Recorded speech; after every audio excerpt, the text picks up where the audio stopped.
Said here, Psychology of Spirituality. So we've seen something like this a million times in Law and Order, other media depictions.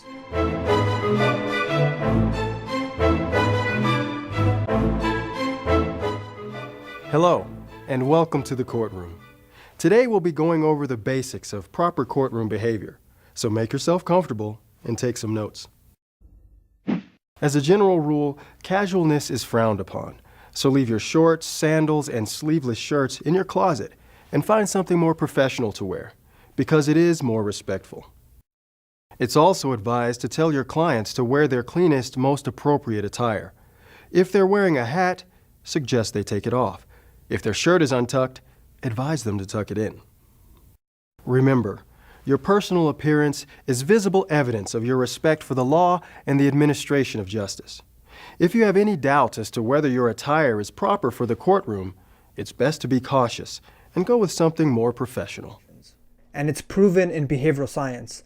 Defendants who are deemed attractive routinely get lesser sentences, as well as many other forms of this halo effect, such as a propensity for strangers to want to help attractive people more, like in this clip right here. Now we shift gears one final time. How will people react if our bike thief is an attractive woman? Yeah, this is my bike, and I don't have the key anymore. So. And without asking a single question, he takes the clippers, struggles a bit, and finally...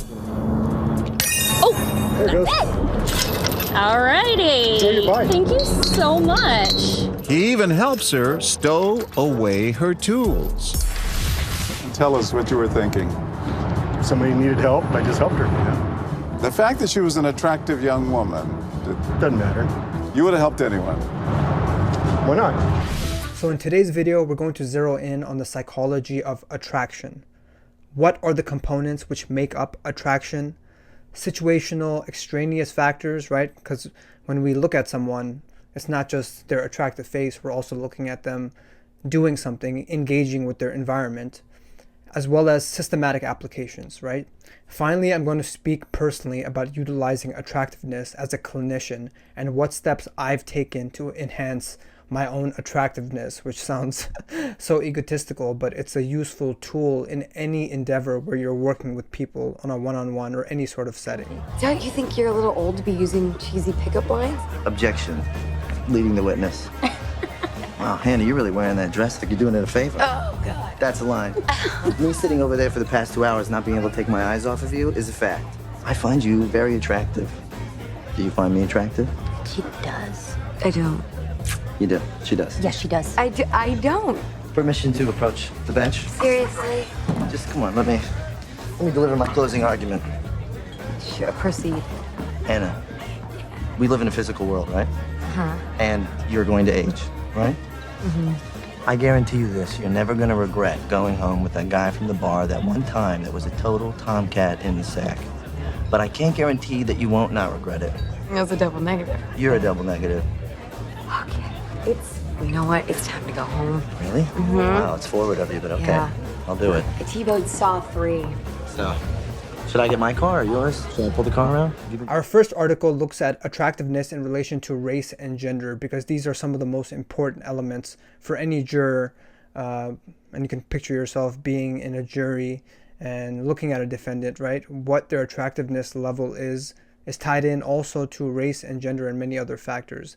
So in this case, they brought 160 college students and exposed them to a hypothetical burglary trial with one of 8 different pictures. So the defendant was either white or black, attractive or unattractive, male or female. So one picture could be an unattractive white female who's being defended for this burglary trial, the same trial, and another could be an attractive black male. So a combination of these 2 by 2 by 2 factors, right? That's called a factorial design.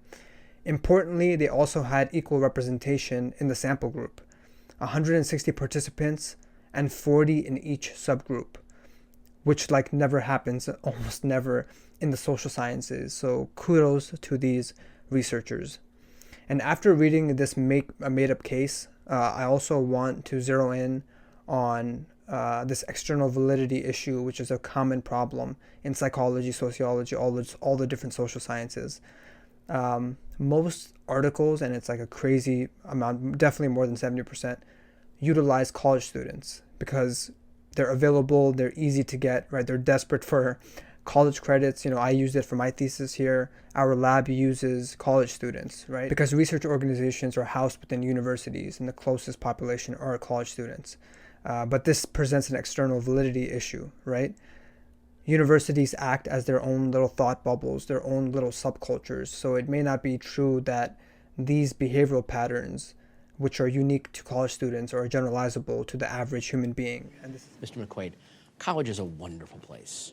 This is where you get to decide who you actually are instead of the person that you're clearly pretending to be right now, which everyone sees through, by the way.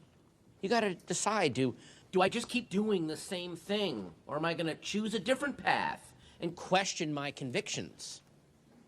I don't have any prior convictions.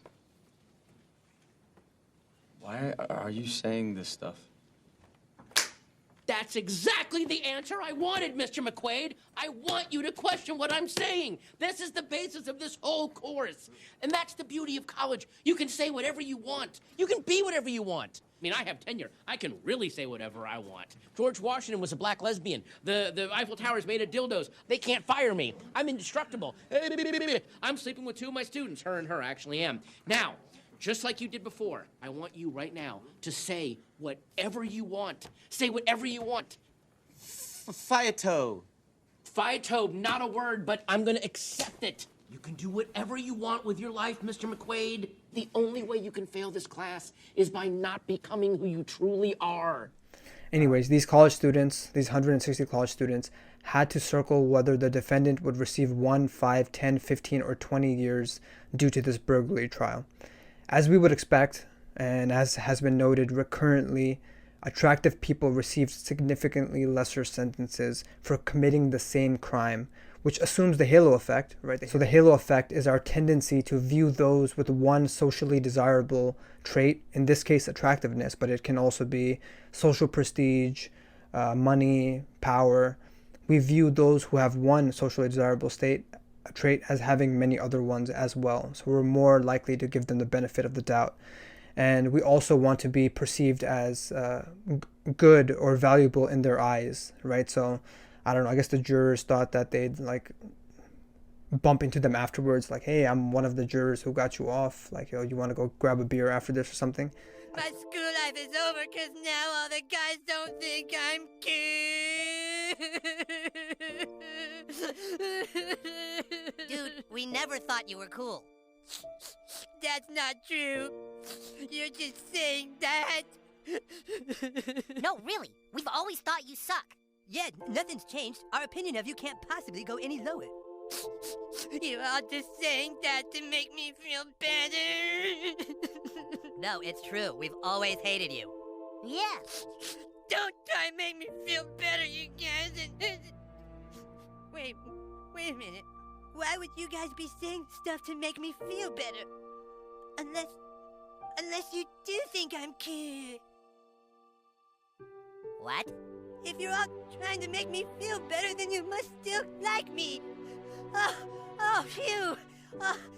Yeah, I've been so worried about what you guys were gonna think of me getting beat up by a girl, and it turns out you think I'm cool no matter what. Oh, God, what a relief. Yay! Attractive black defendants were convicted harsher than attractive white defendants, as well as attractive women receiving lighter sentences than attractive males and unattractive females. So along with the halo effect, we also have the devil effect, which is noted in psychology, which is the converse cognition. If we see someone with one bad or socially undesirable trait, like being ugly or even having a mental health illness, we will assume the person has other negative traits. And more than that, that's just a cognitive aspect. It will actually plug into our behaviors. So we'll actually treat that person in a more negative manner.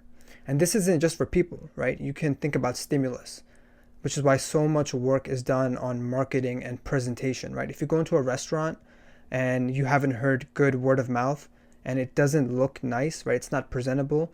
Chances are you'll rate the food as being worse, even if it was the same food. There's this great clip right here for Penn and Teller when they here, watch the clip. Expense was spared as we filled bottle A with water from an ordinary New York faucet, while bottle B contained a relatively expensive store-bought bottled water. Okay, cheers. 1, 2, 3. First, our taste testers tried the bottled water. It's a little bitter. A little bitter. Yes. This is too sweet. Instead of a wine steward, we created the world's first water steward. We printed our own elegant water menus with phony imported waters. What was the actual source of these chic waters? A garden hose on the restaurant patio. Oh, I love this fucking show. Ever hear of Alaskan Falls water? That must come from the crystal clear glacial waters of our 49th state, right? Sorry, folks. Alaskan flows from this Liquibox Corporation building in Worthington, Ohio. Does the brand Yosemite conjure up visions of the cool, pristine waters rushing through California's high Sierras? Well then, the marketers have done their job. The source of Yosemite bottled water is actually 400 miles away in northeast Los Angeles. Because, just like with real bottled water companies, it's all in how you sell it. So how did our diners compare the various bottles of hose water they sampled? What do you think about the Amazon? I just thought it was fresher. Just felt pure. Okay, now I can taste the difference on this one. I can taste the difference too. This is definitely, you can taste the minerals. It's a harder water. This is a hypothetical mock trial, but these trends have been found in actual trials, which shows that justice is never truly blind. How can it be when it's human beings who represent the basis for our legal system? So what does attractiveness even mean?